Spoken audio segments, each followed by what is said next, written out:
going into our next segment, the 𝘧𝘊 panel, Idea to Execution, the Change Drivers, powered by FactSet.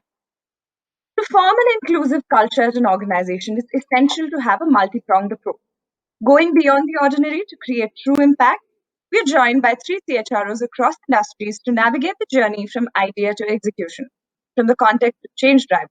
Let's put our hands together for Arghya Sen, Head of HR, Global Operations and Capability Center, HSBC, Radha Shreeniwas, Vice President, Global Talent APJ, ServiceNow, and Niccolo Nitti, Novartis India Country P&O Head, Novartis. We thank FactSet for powering the CHRO plenary. Now we welcome Arghya for a fireside chat with Radha, and we'll also hear from Niccolo. Hey everyone, it's so great to have you all here to listen to this dialogue around with RISE. So I have here with me Arghya Sen, who will just give his introduction briefly. I want to just share a little bit about myself.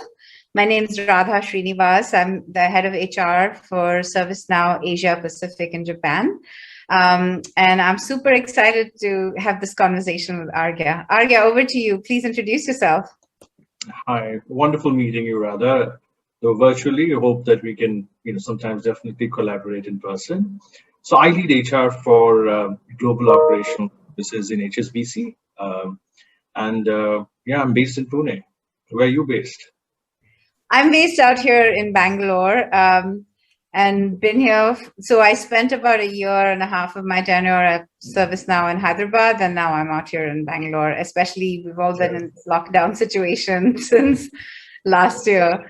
So I wanted to start with a little bit of a chat around, let's maybe start with what is the role of the CHRO when it comes to inclusive policies and benefits? What do you see that role as?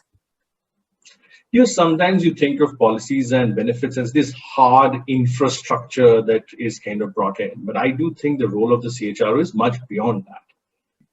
It sets up with the culture, right? It sets up with setting the pace and setting the dialogue and setting the environment for change. Anything with which comes with policies and the things that we do are the hard coding of that part, right? So there is hard coding of the softer parts that you need either to drive something, facilitate something, and maybe even regulate something, right? So that's the role of the policy part of it, which I think is maybe on the execution side. But the role of the CHRO in a larger way is to spread the awareness, to spread the culture, and basically be the the person who's living that values, person who's actually living and epitomizing that. So that's my view. What do you think? I totally agree with you. I think when it comes to setting the tone, driving the cultural elements of it, making it and even putting it onto the agenda, making it a conversation, I think the CHRO has a very critical role to play in driving that. And I agree with you in terms of, policies and benefits. They're the mechanics of how we actually get these things done. But the first is do we even agree that this is something we want to do as a community? Is any examples from your background of maybe what you've driven or what you've done in your company in this space? Yeah, so I'll talk to you a little bit, I'll maybe take it a little bit ahead as to where the passion for all this comes around, right? So yeah, many of us, I think we've grown up in much simpler times where you had a chance of living across India because of the job my father had a chance of traveling through the country, growing up in various parts. And I did realize that in a way, growing up in India gives you a perspective of being a minority anywhere you are, right? Either you're a linguistic minority, you're a religious minority, you're a minority based on the district you're from. There are many ways in which you do feel that there is a segregation that happens. And a lot of it is unconscious. And not all of it is traumatizing or tormenting. Some of it is fun as well. It is the way we tend to put people in classifications, right? We tend to classify people on many parameters here. And I think across the world as well. So I realized that no matter who you are, where you are a minority in this country in a certain place. So when I started working and when I came into the workplace, I actually felt that this is somewhere more accentuated because, again, I felt there was grouping of people because based on linguistic preferences or state preferences, or and that's the limit that I have seen in the corporation that I have worked. That yes, I mean, there's an affinity. I wouldn't say there was bias, but there was an affinity of people of a certain type to stick together. And I felt it often excluded many other people, right? Many deserving people it excluded. And somewhere it also led to a bit of politics, right? I mean, which was not the wanted outcome. So somewhere I felt I was privileged and I had a God-given sort of benefit of being visible and being seen and being a voice, and having a voice in the organization. And often I found myself speaking up for the individual who was not represented in that table, right? I mean, it started off in the early 2000s representing gender. You know, I mean, a lot of people find it difficult to believe now, but then gender was like as difficult to kind of get onto a table for conversation as many other things are now. So that kind of got me to a place that, you know, things evolved. And today, the passion for looking at pride as like a focus is, I do feel that in India, given the history that we have had with the law, etc., that there's a bit of an underrepresentation. And that's what kind of got me here. And I was very privileged to work in two organizations. And I have very limited experience in terms of companies. Only worked for two major corporations. Both were very, very future-looking and forward-thinking when it came to pride as an affinity group. Now, when you look at, and I'll speak about HSBC. HSBC had, you know, medical policies and relocation policies that used or covered same-sex partners way back, right? I mean, you had that. It was a very progressive policy. They also have policies around gender reassignment surgeries, you know, including costs and holidays around that. And on top of it, you have a lot of affinity groups, or we call them ERGs, and like employee resource groups. So you have a lot of groups there that support pride in HSBC, be it from like a representation in job forums, representation and support. And the thing that is very encouraging that you have actually more than 1,000+ allies who are part of these ERGs. So yeah, a lot of policies, and as a culture, I think HSBC is very progressive about, you know, making this into the mainstream agenda. So I was very keen to hear your experience. Yeah, absolutely. So when I think about just overall the diversity lens, what we've done at ServiceNow, and even in my previous company at LinkedIn, we used to believe in this idea that it's not just about diversity, inclusion, and but it's also about belonging. This idea that you can create a space in a company where everyone can bring their authentic, real selves to work, because you lose a lot of energy trying to translate who you are outside of work into somebody who you think you need to show up as at work. So if you can peel those masks off and just have the authentic person show up, you actually lose a lot less energy and you're able to do a lot more with that energy. And so we started really talking about this notion of building a belonging organization. So for me, that really got me hooked in terms of why this became a passion area for me, because and especially when I think of the LGBTQ community, a big part of, because we're still coming out of into the open, we're still embracing this identity, we're still coming out there and being comfortable saying that, hey, I am gay or I am lesbian or whatever in the organization and being accepted. There is a lot of masking that has to happen for an individual to feel like they can do their best work. So then that runs counter to then our philosophy about belonging. So yes, I'm being included as a member of the community, and I'm checking a box from a diversity lens, but the belonging is where I can actually just be who I need to be and get my work done and not be judged for that, right? So that got me personally very hooked, and I started wanting to learn more and understand more about what are those pieces that are being that are how can we as a company facilitate this idea of a belonging experience? We also do a lot of these employee resource groups. We call them our belonging groups. And we try our best to tap into the intersectionality that exists in this space and giving our employees a voice and making sure that they can actually share what's bothering them and get engaged in the dialogue. And it's been a really great experience on how we can create space to listen, to share experiences, engage in a courageous, respectful dialogue. And that's kind of become essential to our culture. So that's how we started thinking about it. That's how I started thinking about it as well as a leader in the space. So I'm curious, given the current legal and cultural context in India, or even as you think of geos, what does it take to move the needle? What have you seen are the challenges and opportunities here?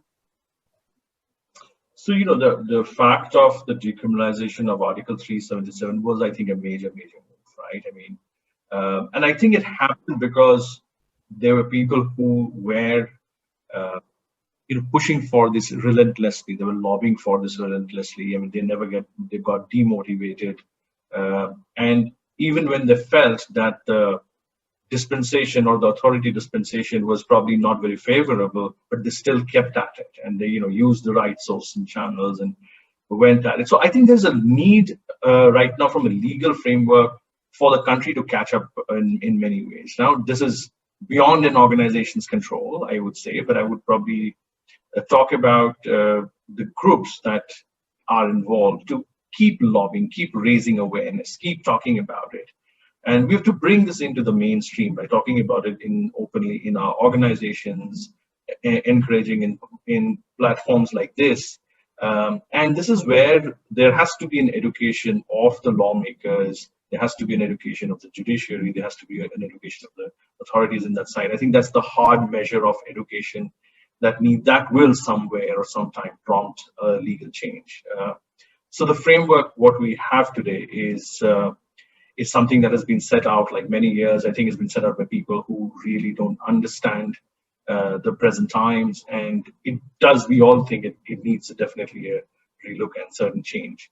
From a cultural part of it, it's actually quite similar, right? I mean, culture also needs to be brought into the mainstream and main frame of understanding where we are at this point. So again, more awareness, more talking, and again, the more we bring this into the main conversation themes, that will prompt a culture change, right? I mean, we'll have to keep talking about it. We have to show big leaders actively standing behind it. You want to have the CEO of a company leading an ERG group, not just being a mere sponsor, but actually being the chair of it. You need all the senior leadership to stand by it. You have to have very progressive, very current, again, to use the word policies and practices in an organization that encourage this people to come out. I mean, the fact that you talk, which struck with me, the sense of belonging, right? When you come into a workplace, you have to feel safe. It has to feel like home. It has to feel where you can do your best. And we work, yes, we work because there is a commercial need of working, but you also work in a way that you also bring your best to work, right? That it's all sometimes about self-actualization as well. You do want to know how good you are. And if, like you said, if you're wearing a mask and if you have to pretend to be who you're not, you will never bring your best to work. So how do you encourage somebody to bring the best to work? And I think that should be the theme. You really hit it right on the nail on the head, because if that's the theme sponsored by the top of the house, I think that brings the biggest cultural change in a society, in a country like ours. No, I totally agree with you. I think this idea you talked about you talked about just us having the right legal framework and cultural context. Now it started coming to life. In a previous conversation with an organization, I think it's called Periphery, we'd spoken to them about just the trans community, and I learned from that dialogue, and this was a few years ago, so things may have shifted. But I learned from that dialogue that apparently the trans community, there is a lot more sympathy from a cultural context in India, whereas the LGBT aspect of this community, there is a perception that this is a westernized concept. And so I think from a context in a company, I've seen that as a bit of a hurdle or a challenge when I see, implementing some of these programs. Is like, how do you raise the sympathy factor, or how do you raise the allyship factor in this space? I think isolation in general has been a big part of the workplace equation. I'm not talking about isolation with COVID. I mean, just like for LGBTQ+ colleagues. And so I think for them, it's a population that's been marginalized, they're pressured to not bring their authentic selves to work. I think that's exhausting. So for me, I think we have the right governance structures in place as a country now. But what I want to see is more bold action in organizations. So one thing we've done through Pride Circle's help is we actually ran the index. They do a survey where they can tell you where you score on multiple counts and for the LGBTQ community. Everything from what do policies look like, what does your structure look like, what does your overall environment look like. And it was very eye-opening because there were so many dimensions that maybe we hadn't even considered, partly because we don't have those outspoken leaders yet who are being those strong allies to say, let me do this. However, that poses a huge opportunity in this region, especially to say, like, let's invite those voices in and let's really get those conversations going. So more to come in this space from us anyways. That's how I think of it. So I'm curious about one thing. I mean, we talk a lot about is inclusion and HR baby. So is this all about human resources, or is this, how do we influence this culture and turn it away from maybe being a human resource only agenda? What are your thoughts there? I sometimes, and this might sound a little, old school, but I was taught, like, very beginning of my career, is that HR tends to be the conscience keeper of the organization, right? I mean, in a way, you are the culture and the conscience keeper, because if there's one person who has been empowered by the organization to walk up to the CEO and say, chief or sir or dude, you need to see this differently, when nobody else has the courage to, it's probably the HR person, right? So I think there's a conscience part which HR champions. So if you see HR champions things like values, HR is the champion of, say, vision statement. So it's somewhere that kind of work does come to HR. So inclusion is an HR baby because inclusion means touching the conscience of that organization. I see it that way. But the inclusion is everybody's responsibility, right? It is everybody's responsibility. Everybody, right from the person who is checking you at the gate, because from a security perspective, to like when you come in and you work, inclusion is everybody. And inclusion represents the philosophy of an organization, and it is, and the people who represent the organization, right? So you are in that. But that whole, again, the culture part of it, the fact of what is inclusion, how you're demonstrating in inclusion. I again think while it is a leadership-driven behavior and it is what leaders are meant to embodify, but somewhere the conscience part of it, somewhere the moral part of it is actually held by HR. So while it's not an HR baby, but it's definitely an HR stewardship to have this in the organization. The seeding of that culture of inclusion is definitely something that HR can drive. I love that. It's HR stewardship. I think I'm going to remember that one. So yeah, I do see that. I think this is a journey, right? Like setting the tone, but at the same time enabling the rest of the organization to live up to that tone. And I like the idea of the conscience keeper. It really does have that impact. So as you've been working with your organization, what are some of the common pushbacks or challenges that you've experienced? So, I mean, again, as I said, thankfully, the organizations I've worked with are both very progressive organizations. So I've never really had anything which was resistance to a point that we shouldn't be doing it. But sometimes the only resistance I've heard is, okay, what about me? You're speaking about this and that and here and there. So what about me? Who is representing me here? So that's the only thing I would say that I've heard a little bit is, me too. I've never heard like, okay, don't do this, or this is not okay, or we shouldn't be. Even when there was sort of a legal sort of a frown on pride and LGBTQ initiatives, we still went ahead and did some of the things that the organization was actually quite encouraging of, wanting to do things within the confines of the law as much as you can. Mm-hmm. So nobody ever said no, but I do hear a little bit of what about me? There's somebody who's feeling left out. So I think when the more inclusive you are and the larger you spread, you probably need to think about, are you missing out anybody else? So is there anybody, any other voices that need to be heard and need to be tabled? So I think that's the only thing that I've picked up in my 2 corporations that I've worked so far.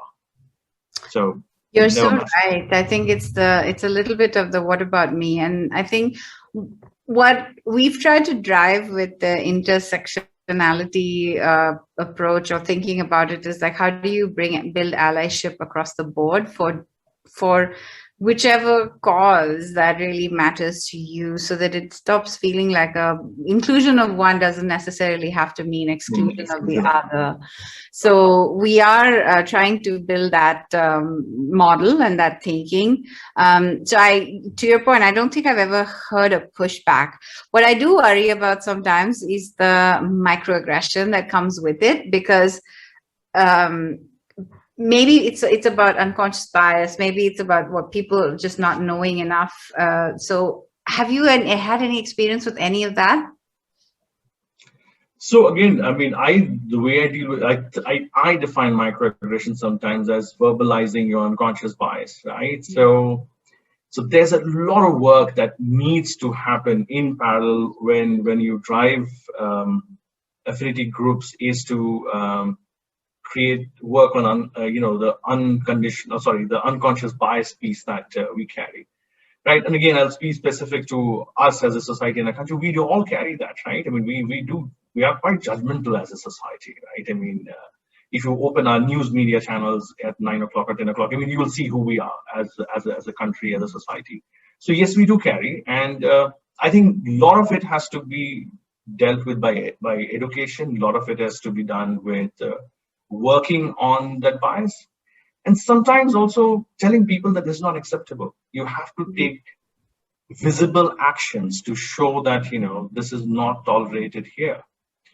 I think the two go hand in hand. I mean, you definitely have to work more on the education part, more on the part of creating awareness, more about this is wrong. But the other part of it, sometimes hard actions are required. So that's how I see, one needs to deal with that. Yeah, I do agree about the how do you set up the tone in your organization to sort of, if there is unconscious bias, is there an avenue to actually surface it and to discuss it and to address it, both with education and also with like just taking some tough calls if someone is not living up to the code of the culture of the company. I've experienced, at least with my organization so far, I don't think our conversations have been courageous enough yet to actually surface what is truly at the bottom of people's hearts, right? So I think our employee base maybe is a little bit delicate about the conversation, maybe because they lack the terminology. They don't know how to even approach the conversation. They don't know if they share a perspective, will they be judged yet? Because we're still in the early part of our journey in this space. And so I think we have an opportunity to really drive more courageous conversations and more vulnerable conversations on this, and then see where that takes us. And some of that is education, some of that is holding the space, some of that is getting these belonging groups firing up the right way. So that ecosystem has to feel comfortable, and that helping our employees understand that, hey, this is a journey, right? Like, you're not going to nail this right out of the park. You will offend some people. You will need to adjust and learn through this experience, but we can keep like a growth mindset through this conversation. You can actually drive and do a lot more. So we'll see how far we get. We're about to wrap up, but I just wanted any advice, like what's one thing our listeners can do, one action that they can take to make a positive difference from your perspective? I think talk, I think reach out and connect. I think that's the more important thing to do. I think we don't do that enough. We do some brilliant things in pockets, but forums like this, where you can share, should be made more popular. So if you can reach out, if you can talk about your experience, what you've learned, what everybody else can do better, I think that I would say is something we should be doing more of. Awesome. Yeah. So as an industry, as a collective leadership of industry, I think we owe it to each other and to the society. Love it. I would totally agree.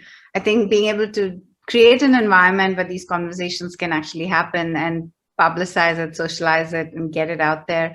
I also think allyship, from my end, I would say one concrete action is build a culture of allyship, because not everybody will like every cause. That's okay. But knowing what is the cause that you actually care about and going through the cycle of allyship, where you go from, oh, I'm casually interested, to, oh, I'm sensing the equity, to inequity, to, oh, I actually want to do something with this inequity and support this community.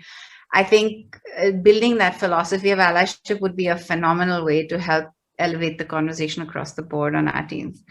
So Arghya, thank you so much for your time today. Really pleasure chatting with you on this subject. Hope that we can connect more often and talk about this more. So thanks. Likewise. Wonderful meeting you, Radha. Look forward to staying in touch. Yeah. Take care. Hello to everyone. I hope you all are safe and doing good. First of all, let me say that I really thank you, and I'm really happy and honored to be part of RISE 2021. My name is Niccolo Nitti. I'm Italian. I'm the country human resources head for Novartis India. I joined Mumbai just 3 months ago, and in my previous experiences, I held a different position in Novartis at country, at the regional level.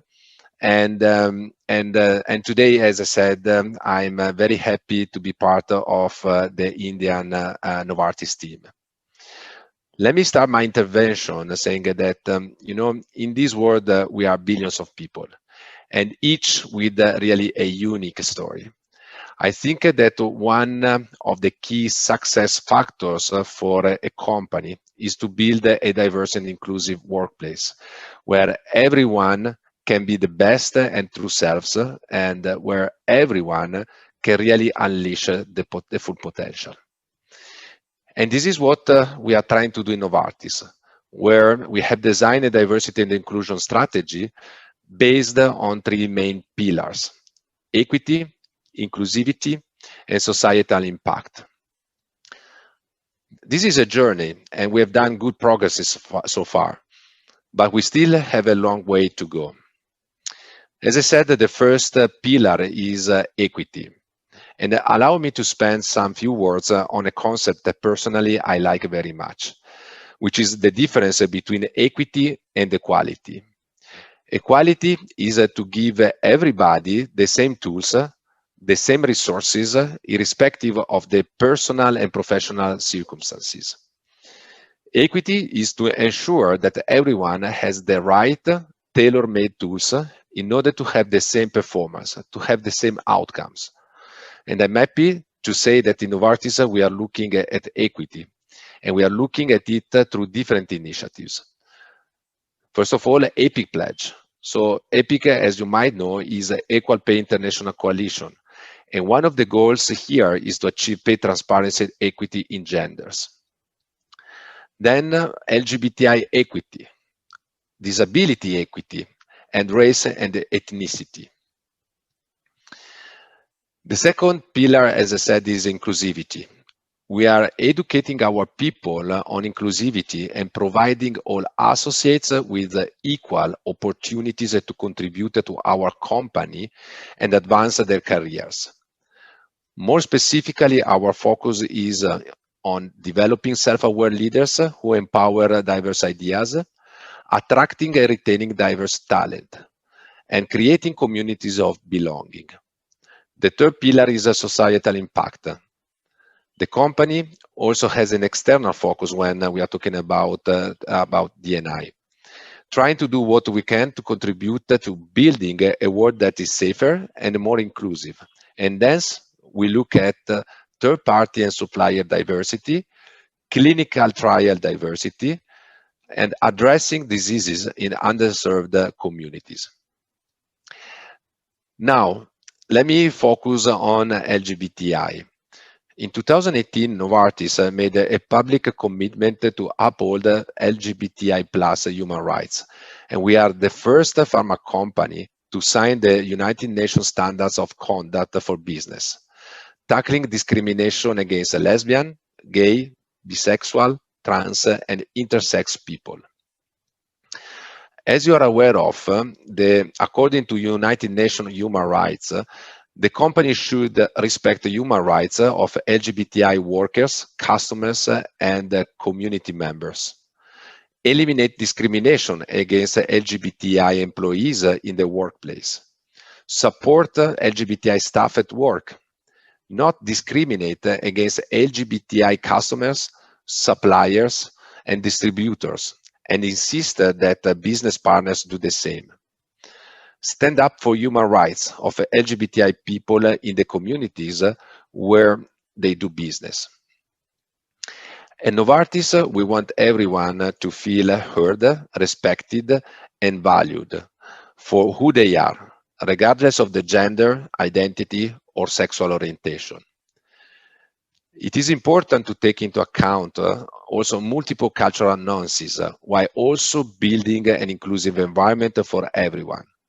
And even more in India, which is culturally a dynamic geography with variegated customs and traditions. Talking a bit more about India, you know well that on September 6th, 2018, the Supreme Court of India decriminalized the 158-year-old colonial law, and specifically Article 377. And this was for us a trigger for speeding up our journey in India for LGBTI plus equity. In 2020, Novartis India was recognized as a gold employer for LGBTI plus associates. This certification validates that we are on the right path for LGBTI inclusion. It also helps us understand where we need to do better going forward. In Novartis India, we have an employee resource group of more than 45 people called AGLO, who I want to personally thank for the terrific job that they are doing, who together with the other functions are driving all the LGBTI Indian initiatives. Let me highlight that I do think that it's extremely important that all these initiatives are not perceived just as P&O initiatives, and it needs to bring together everyone in the company to be successful. The teamwork actually is based on 4 pillars. The first one is driving awareness and sensitization, and in order to achieve it, we are celebrating LGBTI plus events like Pride Month, Indian Pride Day celebration, D&I Week, Aglo Day. We are driving awareness building sessions through town halls, lunch and learns, and other different initiatives. We are enrolling country and functional leaders as our Out LGBTI Plus allies, and it's very nice that also our country president of India, Sanjay Madheshwar, is one of the main allies. The second pillar is policy changes and reviews. Now we have the inclusion of same-sex partners, living couples in employee medical insurance. We have the inclusion of sex reassignment surgery in medical insurance. We have changed independent definitions and coverage for adopted children of same-sex couples. We have built all gender washrooms in all floors at Novartis Knowledge Center in Hyderabad and 4 floors at Genome Valley. We are also working with legal function on Transgender Person Protection of Rights Act. The third pillar is external and community building. We are working on facilitating virtual skills and career building workshops with LGBTI+ members and Novartis leaders. We are connecting with the external company, actually more than 30 organizations and educational institutes. We are participating at several events as NASCOM, RISE, Out and Equal, and other ones. And the fourth pillar is the hiring journey. So we have onboarded 2 dedicated talent partners to hire from LGBTI+ community. And right now our focus is on the transgender community. We are also working on best in-class practice sharing. So right now we are connected to more than 5 companies for best practice sharing who have hired from LGBTI+ community. To close my intervention, I would also like to highlight a few new initiatives that the AGLO team is working on, such a global self-ID project that includes LGBTI identification with the aim to understand our LGBTI+ demographics in our employee population and send a signal to all our associates that they are valued. Finally, I want to highlight once more that as a company, we are doing good progresses so far, but much has to be done. I'm very proud to be part of this journey, and my commitment is to support this journey in all my capacity. Thank you. Yet another stellar session brought to us both the fireside chat and then the conversation, the role of the CHRO in inclusive policies and benefits, setting up the pace, dialogue, and environment for change, hard-coding the softer path to drive, facilitate, and regulate. Spreading awareness and culture, the person who's living and epitomizing it, becoming a part of the conversation. Culture agenda conversations beyond the mechanisms, a lot of it is unconscious. Classifying people into parametric measurements, grouping, stereotyping, and of course that's accentuated often by exclusion and by political undertones. Speaking up for the underrepresented, who you are versus what you project, peeling the mask off and being authentic, it brings in more energy to the workplace. Coming out into the open, feeling embraced and accepted, removing all of the other layers. Let me be who I need to be. Let me get my work done and not be judged for that. A powerful thought. Tap into the intersectionality that exists. Give a voice, share, and engage in the dialogue. Create space, be respectful. Make it the culture. What does it take to move the needle? What are the challenges? What are the opportunities? Decriminalization of 377 is because of pushing relentlessly to change, using the right resources, channel, and catching up, to keep lobbying, to keep raising awareness, to keep going, bringing it to the mainstream and educating. Inclusion of one doesn't mean exclusion of another. Eliminating microaggression and holding up spaces. Giving everyone the same tools, the same access, the right tools for the same outcomes and the same performance. Equity for all, transparency. Stand together for understanding, stand together and raise the voice. Commit to the journey beyond the ordinary. On that note, once again, thank you for the session, panelists.